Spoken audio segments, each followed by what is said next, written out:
जी अस्सलाम वालेकुम। उम्मीद करें ना सारे बिरा ठीक है। तो सारे पे यूट्यूब चैनल सियाल भोले बादशाह सुबह सुबह ही में तैयारी करते वाला शाला को पफ शफ लाते में वाला शाला की सेटिंग करते बाहर निकले माशाल्लाह डिठे माशाल्लाह वीआईपी मौसम आई कमाल दा मौसम आई धुप शो बड़ी वीआईपी निकली हुई ते कल मैं एक भाई को ना आर्डर किया कि यार मैं ये नेट लाते दे वन ओ भाई आके इंशाल्लाह मैं तो कल नेट लाते दे वैसे उस भाई को मैं कॉल की कि भाई हाली तक तुसा पैसे एडवांस लै गए हाली तक तुसा नहीं आया मैं सोचेंदा खड़ा मैं कि यार सामने देखन सही बंदा आए भी क्या नहीं आया डिठे तो हाली भी कहना मैं को रिंग मारी मैं कि यार कमाल यार हाली तक बंदा नहीं पहुंचता पिया उस बंदे को मैं वैसे ही मैं कॉल की कि मैं कि यार कॉल कराऊँ को हाली तक नहीं पहुंचता पिया क्या मसला है क्या टेंशन है क्योंकि कल का तुम आर्डर लैते गए हाली तक मेरा सिस्टम नहीं लगा इवें सामने डिठे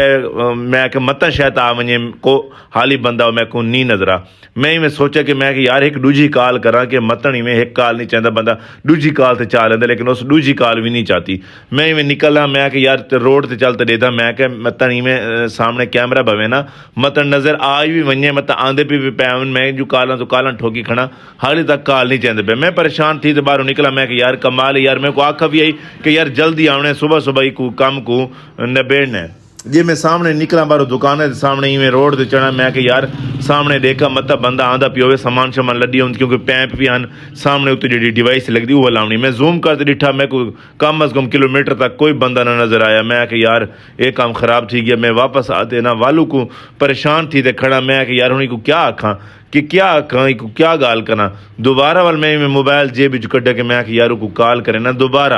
क्योंकि को वल नंबर मिला है नंबर उनका बिजी वेंदा पिया आई मतलब नंबर वेंदा पिया पता नहीं सारे को नेटवर्क का मसला आई समझ ना आवे मैं परेशान थी ते खड़ा मैं कोई मसला नहीं यार 2 मिनट बर्दाश्त कर वे अल्लाह खैर करे सामने की नजर आवे वाह कमाल मैं सामने डिठा थी मैं 5 मिनट बाद में स्कूटरी ठा लगी है सामान शमान चाचू तो उससे वक्त सामान लदो तो स्कूटरी में ठा लगी तो सामान खुलेंदे पैन तो उन्हें आखे भाई इनका वेल्डिंग का काम भी है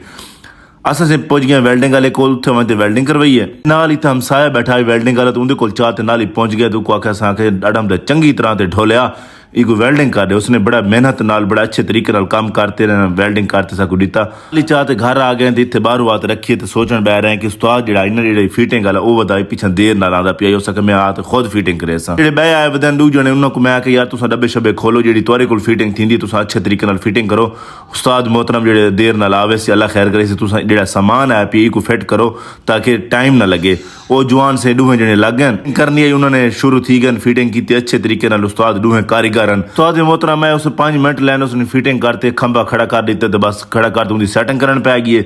सेटिंग करती में 5 मिनट बाद हो सके भाई ओके कर कोट ला तो चला एक बंब जी में वाईफाई बंबी दी है ना मैं बंब बड़ा खुश थी गया मैं कि यार कमाल थी गई जो मैं वाईफाई खोली तो उनकी मियाँ बड़ी स्पीड होवे काम करेंदे करेंदे शाम थी गई सुबह सुबह उठी जा मैं फ्रेश थी तो ना मैं पौड़ियां ते चढ़ते छत ते रुख किया मैं कि यार वहाँ देखा क्या सिस्टम है छत वन पहुंचे तो मैं डिठे तो मैं माशाल्लाह कमाल यार प्लेटा श्लेटा ठीक पियान खंबा शंबा भी ठीक पिया में सामने जो नजर मारिए अब दे गाँव दर मैं बड़ा खूबसूरत नज़ारा है छोटा जिहा मेरा मिनी व्लॉग तो अच्छा लगो सी मेरे चैनल को सब्सक्राइब नहीं किया मैं उन्होंने प्लीज आधा कि यार मेरे चैनल को सब्सक्राइब करिए और सियाल भोले बादशाह को देसो इजाजत अल्लाह निगहबान।